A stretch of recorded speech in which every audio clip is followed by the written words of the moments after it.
Habari za wakati wanapai. Natumai nyote mubuheri wa afya. Nami pia namshukuru Mwenyezi Mungu kwa hilo. Kwa majina naitwa Mwanapai mdogo zaidi ya yule mdogo.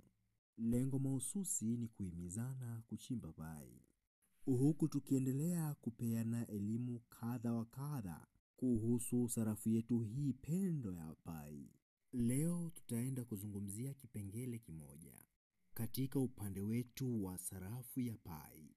Tugusie upande wa Pi Wallet Update, ikiwa inamaanisha kwamba ufunguo wa kibinafsi umeongezwa. Sasa umefanikiwa kuongeza ufunguo wako wa kibinafsi kwenye pochi ya pai, na hii inamaanisha kwamba udhibitisho wa 100% ni wako pekee.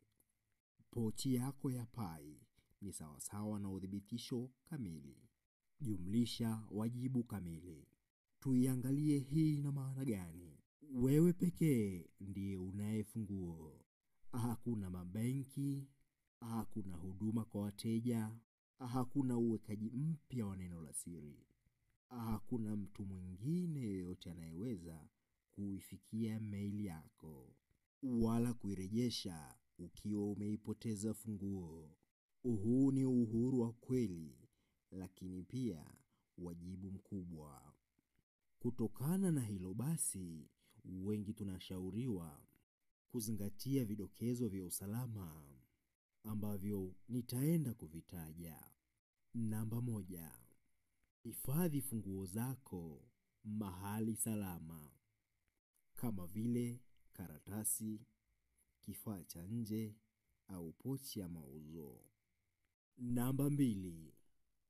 Usiweke funguo zako mtandaoni au katika simu inayotumika kila siku.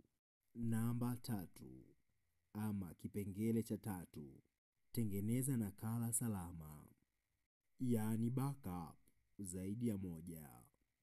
Kipengele namba 4, usishiriki na mtu yeyote, hata rafiki ama mfanyakazi wa pai.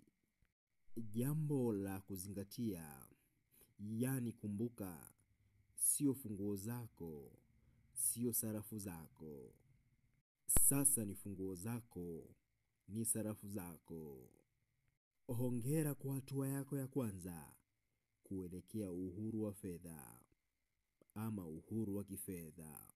Ili uweze kuwa mwanajumuiya wa makala hizi, tafadhali usiache kutufuatilia hapa.